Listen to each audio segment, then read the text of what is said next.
that, quite rightly so, is taking the media by storm. We are more and more educated, it seems, week on week at the moment. But there's a lot of space for a lot more research, and we're only just starting to learn the real crux of why it has such an impact, which is so interesting because in a nutrition clinic, and something we've always worked on from day one was the digestion section. As a nutritionist, that's what you do. Now we have so much more research that this plays such a huge role. So our panel today, we have our very own Kaitlin, who works in our clinic, registered dietitian specialising in gut health and a BDA, which means British Dietetic Association spokesperson. And we have the lovely Charlie, who is also a registered dietitian, marathon runner and fitness blogger. And I met Charlie on a PT course where we both became level 3 PTs. I don't know how that happened last year. What was I doing? Yeah, that's amazing. That was a different story. So I think we will open today. Kaitlin, if you want to start, if this mic is temperamental, you can take mine. What is good gut health? So I think when we refer to gut health in general, what we're really talking about is the functioning of our entire gastrointestinal tract. So that's everything from the mouth, your esophagus, which is your food pipe, your stomach, your small intestine, your large intestine, and then that bit at the bottom. And our GI tract has the main function of absorbing nutrients from the food that we eat and then ridding solid waste from our body. But our GI tract also contains millions and trillions of gut bacteria, known as the gut microbiota. And I think nowadays, when we're talking about gut health in particular, there's a big focus on this gut microbiota. And we know that all of this bacteria has a role in absorbing nutrients, it has a role in supporting a healthy immune system, it also has a role in effective stress and anxiety via something called the gut-brain axis, which is like a pathway which your brain and your gut. Which is a pathway which your brain and your gut talk to each other. And it's really important, I suppose, in terms of what is good gut health. There's no real definition as to what good gut health is. I suppose you could say it's a functioning of your GI tract. But I suppose it would be good gut health as if you have an absence of any sort of gut symptoms, such as things like bloating, farting, burping, tummy pain, diarrhea. And I also read that we're meant to fart 20 times a day, just to tell you. Absolutely, so a small amount of farting is normal, even a little bit of bloating after a meal, particularly if you eat a big meal, that's normal, but it's when you get excessive amounts of these symptoms that no one should really have to put up with those. Yeah, and I think that's a very good overview, and it's something that we all need to keep a tab on. Now, we've got the lovely plant-based kitchen range in the back that's providing food today. And Charlie, if we head over to you, what is a really easy way for everyone to nourish the gut? Where can they get this, fibre thing from? Yeah, so I think we get quite scared when we talk about fibre. And I mean, I grew up thinking that the only way you got fibre was through cereals like fruit and fibre, and didn't think about actually the huge range that we take in from all of the plant-based sources, so fruit and vegetables, but also things like rice, like grains, nuts, seeds. So it's just trying to get a variety, a huge variety on a daily and weekly basis. So not just having like oranges as your fruit for the week. So trying to get like 30 different plant-based sources of fibre into your diet throughout the week. And that sounds quite scary, but actually last night I was counting it up and I'd had 10 yesterday. And I'd made like a salad for lunch. I'd thrown a few blueberries into my porridge. And so actually, if you sit down and you think, right, what have I had throughout the day? You either will be able to be like, right, actually maybe I need to go past my comfort fruit and veg or my, the comfort grains, so expanding those a little bit. When you say comfort, Yeah. because this is something we will all experience in our work, I'm sure you saw it in the hospital, but I'm sure we see it at clinic all the time, you can probably count on one hand your go-to vegetable every single week. Yeah. Well, your go-to meals, apparently we all eat like 8 meals over and over again. And yet, we still have that conversation with whoever we live with, what do you want for dinner? And then I tell my husband no to most of his suggestions, which is toad in the hole every single time. But yeah, so just having a look at what's seasonal, what's maybe on offer that week, and trying to increase the variety. It sounds like a lot, 30 does sound like a lot, but actually, when you count in the fact that it's not just fruit and veg, it's so many other things that you can get fibre from. I think that's really well answered. And Kaitlin, if we can go into, let's talk about poo. It's standard on a gut health panel, but should we be looking at it? Should we be actually observing the toilet? Yes. I talk about it with all my clients. Now, I don't expect you to get your lab coats on and your goggles and pipettes and that kind of analysis of the poo. But actually, when we look at the type of poo we're passing, it can really tell us a lot about, one, how our GI tract is functioning, and 2, about the diet that we're eating. So, in the medical world, we use something called the Bristol stool chart. I don't know if anyone's seen this before, and it's a very lovely diagram of pictures and descriptions of 7 different types of poop that you can pass. And it goes all the way from type 1, which is very, very hard, pellet-like poop, and that's what we would call constipation, all the way through down to the end of type 7 poop, which is completely water, liquid, comes out very easily, and that's what we would classify as, diarrhea.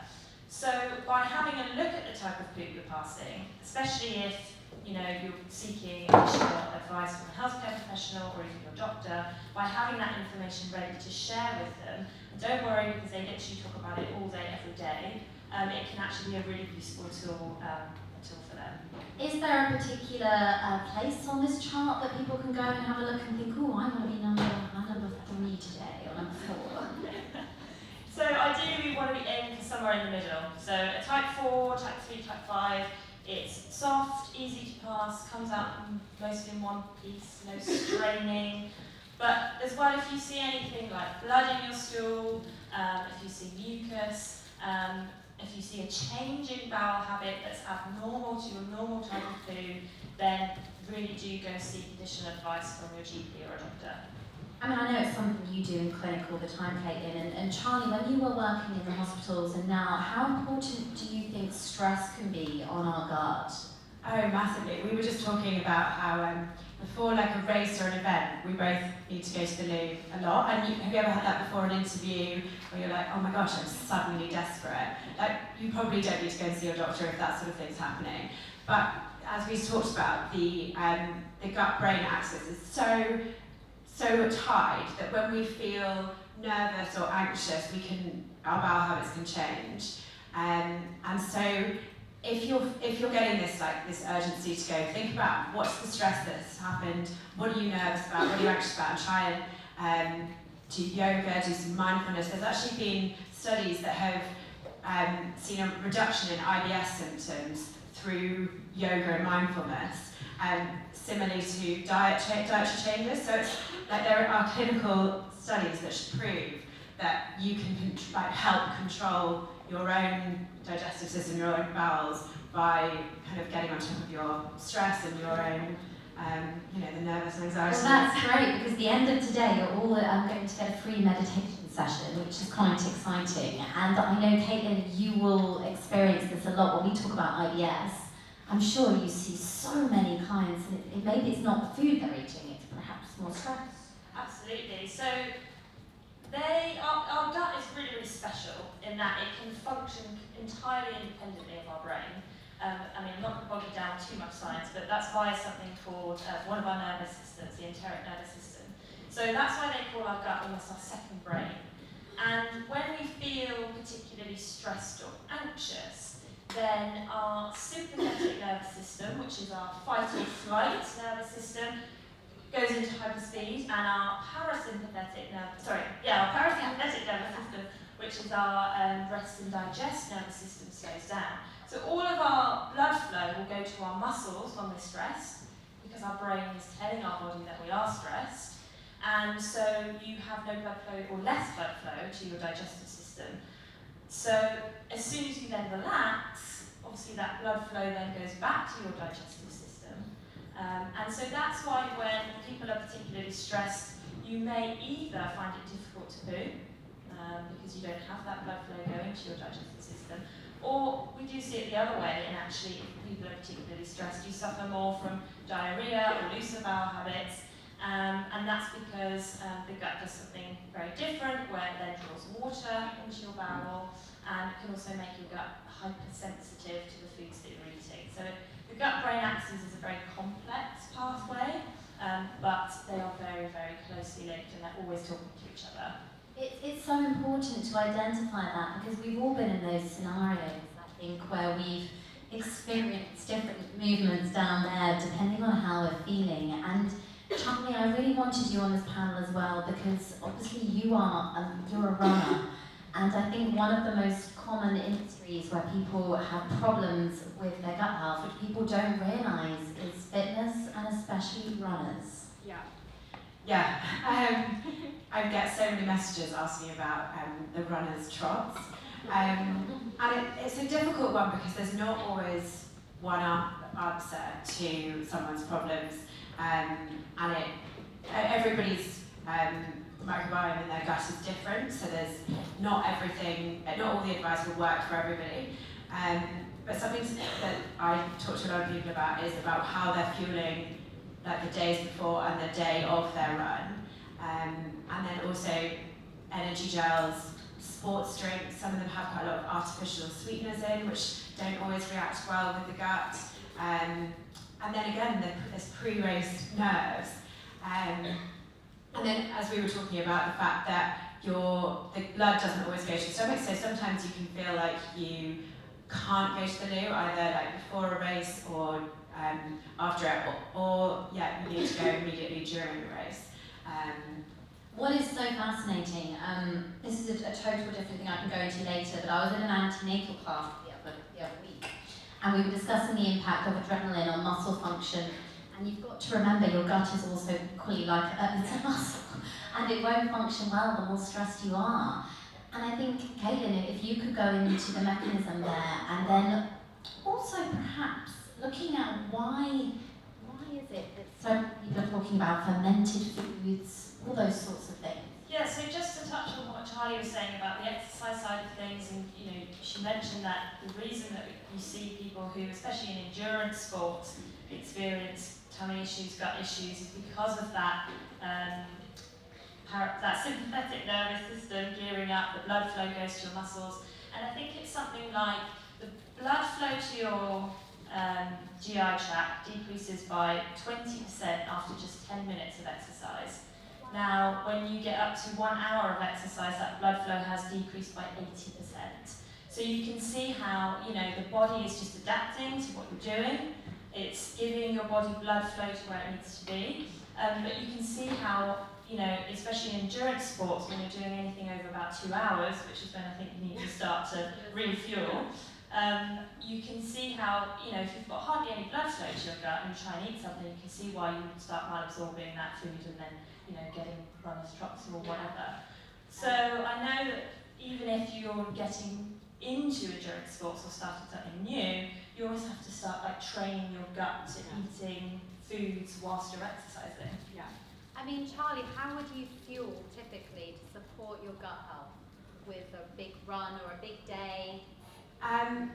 So for me, it's about getting the right carbohydrates before a big event. So as much as we talked about how important fibre is, I reduce my fibre before my marathon because I don't want to have excess fibre. I don't want to be going to the loo more than I need to. And I know that the rest of my life I get enough fibre, so for 2-3 days beforehand it's fine.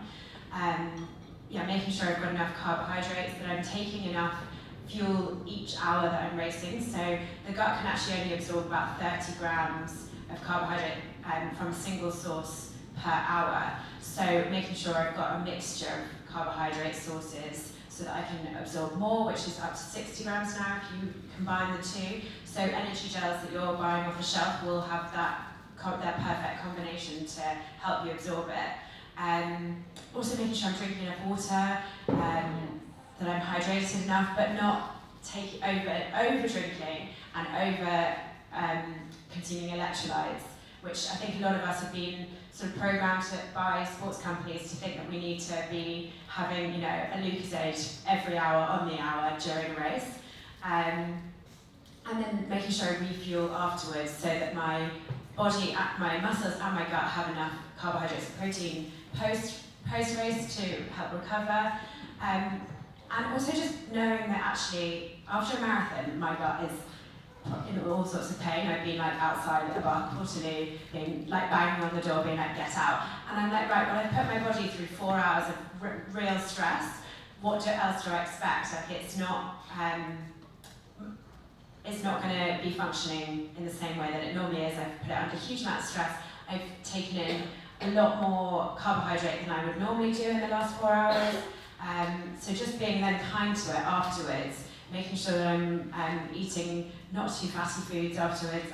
I do go for fries straight after, but then my next meal is... But you've just identified something that you are kind to your body, and you don't all have to be marathon runners in here to realise if you've had a stressful day at work, something's not going quite right, your gut function will probably be affected by that. And often we choose comfort foods, which can make it worse, so the high fat, high sugar foods that actually are not going to make you feel better necessarily in terms of your gut. They might give you that kind of feeling of, oh, I've earned this, or I feel like I want to have this glass of wine, pack of crisps, whatever.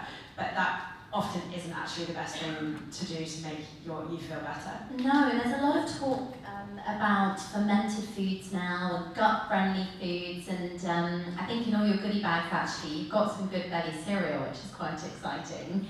But Kaitlin, do you have anything that you can add to delve into the science behind this? So naturally fermented foods contain what we call, natural probiotics. And probiotics are beneficial bacteria we can take directly into our gut to help our healthy microbes thrive.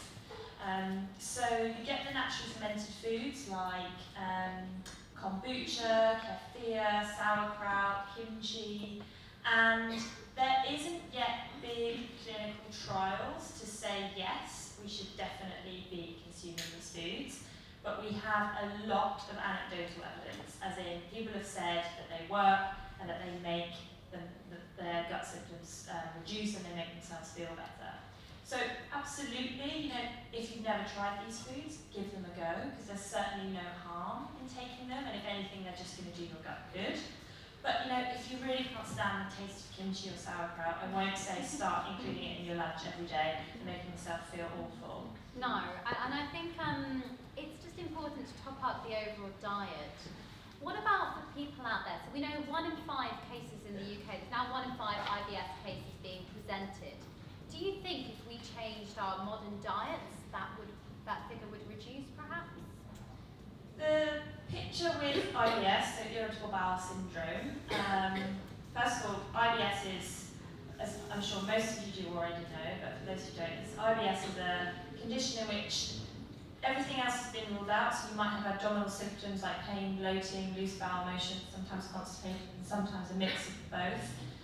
So you would go seek advice from your doctor. They would make sure that all of the other diseases have been ruled out, like celiac disease, inflammatory bowel disease, and kind of once everything else has been ruled out, that's when we do point the finger a little bit more at IBS.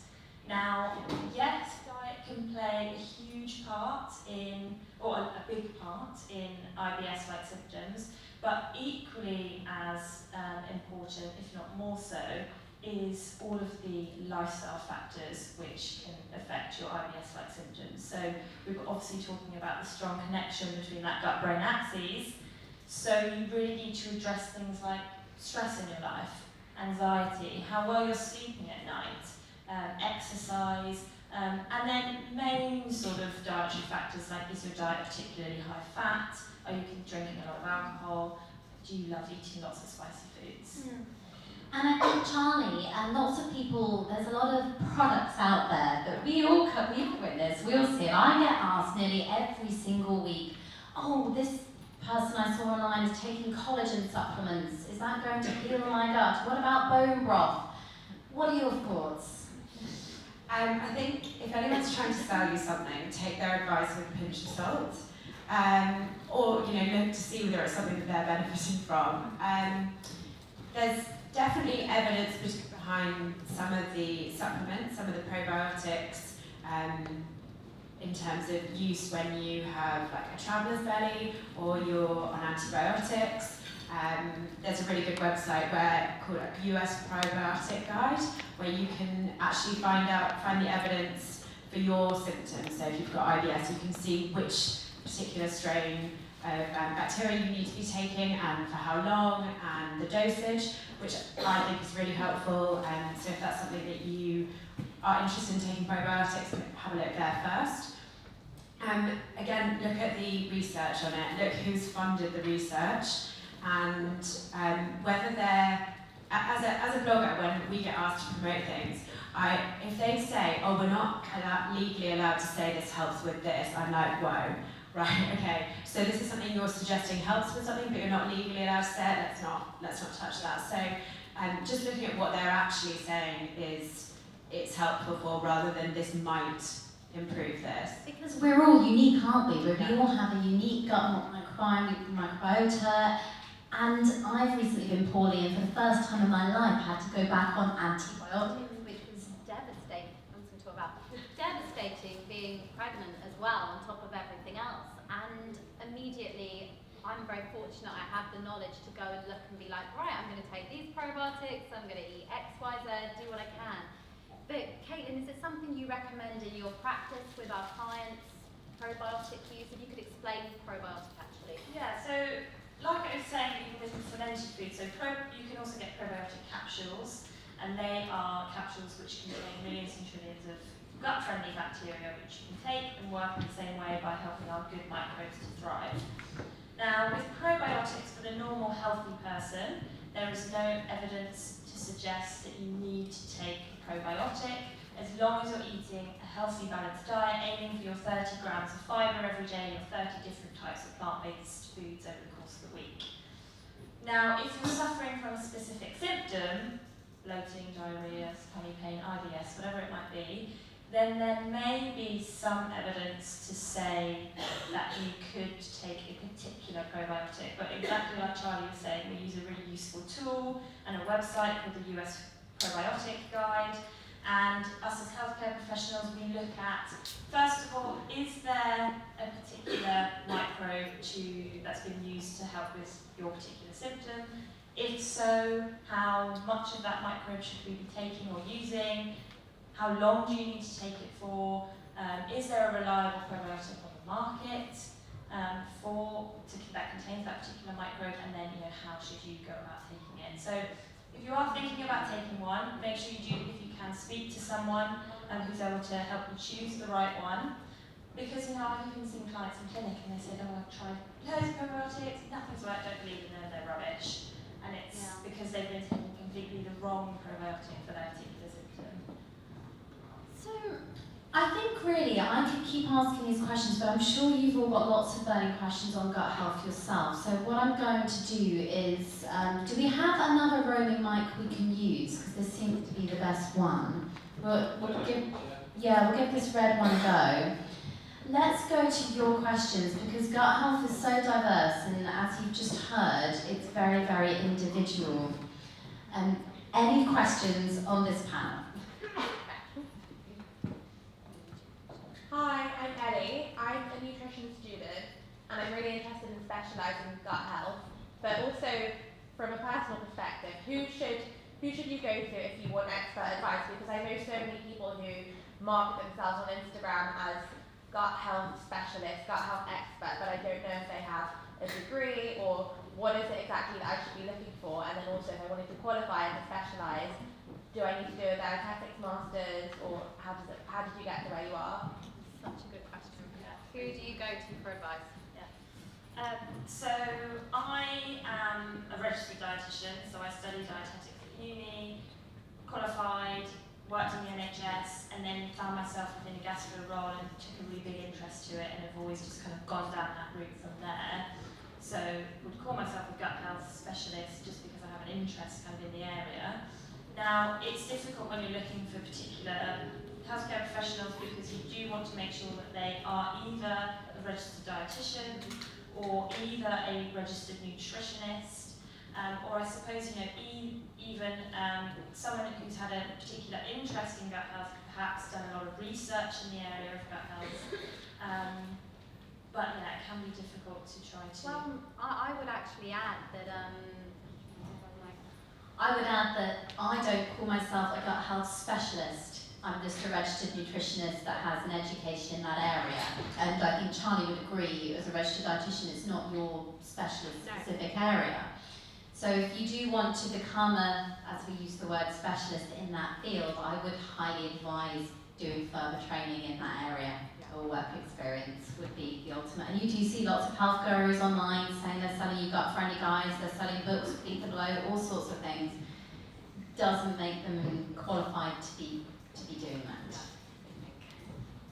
Also, I think a lot of people will, if you come and see them and they're not specialists in that area, I would say that most people would refer you to someone that is a specialist, or should be referring you to someone that is a specialist if it's beyond their realm of knowledge. So personally, I would definitely be like, right, well, let's talk about what, you know, the symptoms are, but then if it's something that I feel like I couldn't help you with, I would definitely refer on. yeah. One here in the front row. I have a question about IBS. I wanted to ask you how to simplify the whole approach, because the more I read, the more I try to do everything right. It seems like it's getting more scary to read, and I feel like I do everything wrong, and it's stressing me out. So I wanted to ask you how to simplify the whole approach and how to make yourself feel better.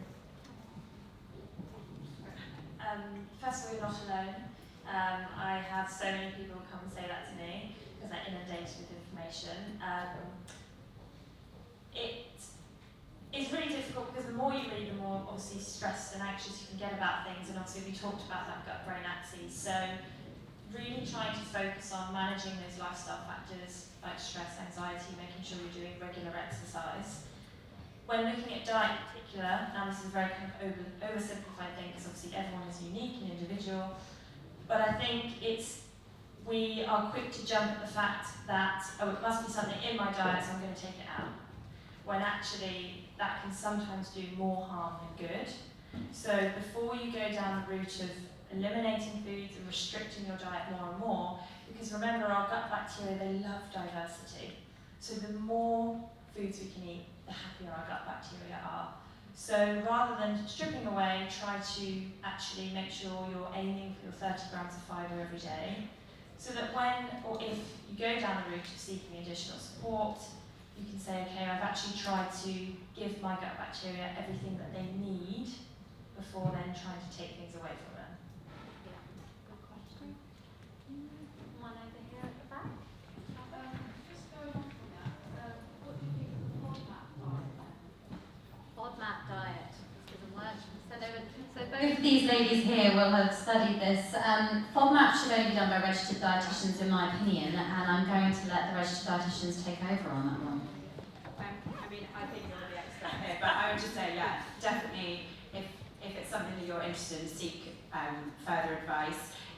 It cuts out quite a lot of foods and can be quite limiting. So I'm going to butcher that. So the FODMAP diet, for those of you that don't know, is a diet which has been clinically proven to help reduce symptoms in those people with irritable bowel syndrome. Now, the FODMAP diet should only be used after what we call first-line advice has been tried. So focusing on lifestyle factors, simple dietary changes like trying to increase the amount of fibre in your diet and so on. If that's been unsuccessful, then you go down the FODMAP route. Now, FODMAP, you don't need to remember this. It's, you know, if you really want to try and impress your friends, then fine.